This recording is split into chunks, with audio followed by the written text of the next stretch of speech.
Құрметті бауырлар, бұл видеода жамағатпен намаз оқудың артықшылығы және намазға дұрыс ниет ету туралы айтылады. Сіздер каналға жазылып қолдап отырсаңыздар, Расулалла, оған Алланың салауаты мен сәлемі болсын, айтты.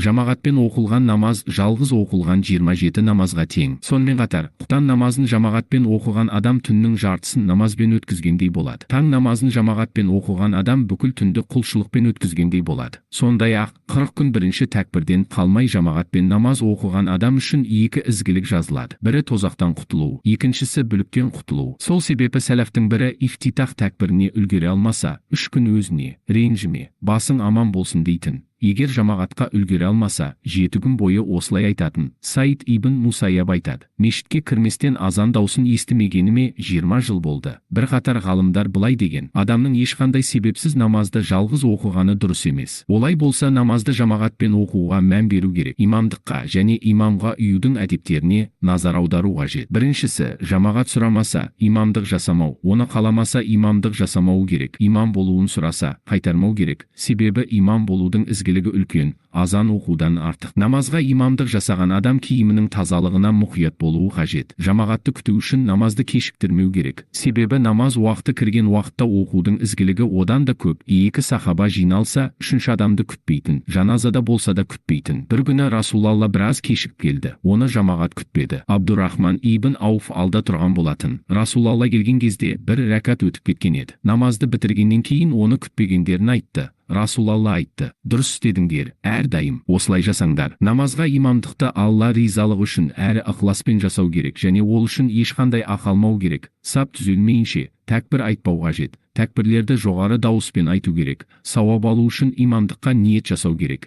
Егер ниет етпесе, жамағат мықты болмайды және жамағаттың сауабын ала алмайды. Жоғары дауыспен оқылатын намаздарда жоғары дауыспен оқу керек. Рукух пен сәждені дұрыс жасап, тәсбихтарды 3 реттен артық оқымау қажет. Әзірет Әнас, Алла оған разы болсын, айтады: пайғамбарымыздан асқан намазын жеңіл, әдемі, толық оқыған адам жоқ. Мұның себебі жамағаттың ішінде әлсіз, науқас, қиналған немесе қауырт шаруасы бар адамдар болуы мүмкін. Жамағат имамнан кейін әрекет жасауы керек. Онымен бірге емес, имамның маңдайы жерге тимейінше сәжде жасамау керек. Имам рукуға толық иілместен жамағат иілмеуі тиіс. Үю деген осы. Алайда әдейілеп имамнан бұрын жасаса, намазы бұзылады. Сәлем бергенде: Аллахумма әнтәс сәләму уә минкәс сәләму, тәбәрәкті раббәнә я зәл жәләли уәл икрам да айтатындай уақыттан көп отырмау керек. Сосын ақырын тұрып, бетін жамағатқа бұрып дұға жасайды. Жамағат бұдан бұрын кетпеуі керек. Ол мәкрух. Біз осымен намаз үшін ең қажетті нәрселерді айттық. Басқа мәселелер қажет болса сұрау керек. Себебі мұндай кітапта барлығын түсіндіріп беру мүмкін емес. Алайда намаздың ниетінде уәсуәса көп болғандықтан соған кішкене тоқталайық. Уәсуәса ақылында кемістігі бар немесе лимфалық ауруы бар адамда, немесе шариғатты білмейтін адамда және ниеттің не екенін білмейтін адамда болады. Сенің ниетің жүзіңді құбылаға қаратуың және бұйрықты орындауың үшін түрегеп тұруың, дайын болуың. Ол былай: біреу саған пәленше ғалым келеді. Сол үшін орныңнан тұрып, құрмет көрсет десе, пәлен адамның бұйрығымен пәлен ғалымға ғылымына байланысты орнымнан тұруға ниет еттім демейсің, бірақ орнынан тұрасың. Мұны жасаған кезде бұл ниетің жүрегінде болады. Алайда оны жүрегіңмен де, тіліңмен де айтпайсың. Жүрекпен айтылатыны хадису нәфс деп аталады. Ниет деп аталмайды. Ниет сені орныңнан тұрғызған қалау. Алайда бұйрықтың не екенін, яғни не үшін тұрғаныңды білуің керек. Сондай-ақ бесінді ме, екінтіні ме, қайсысын оқып жатқаныңды білуің керек.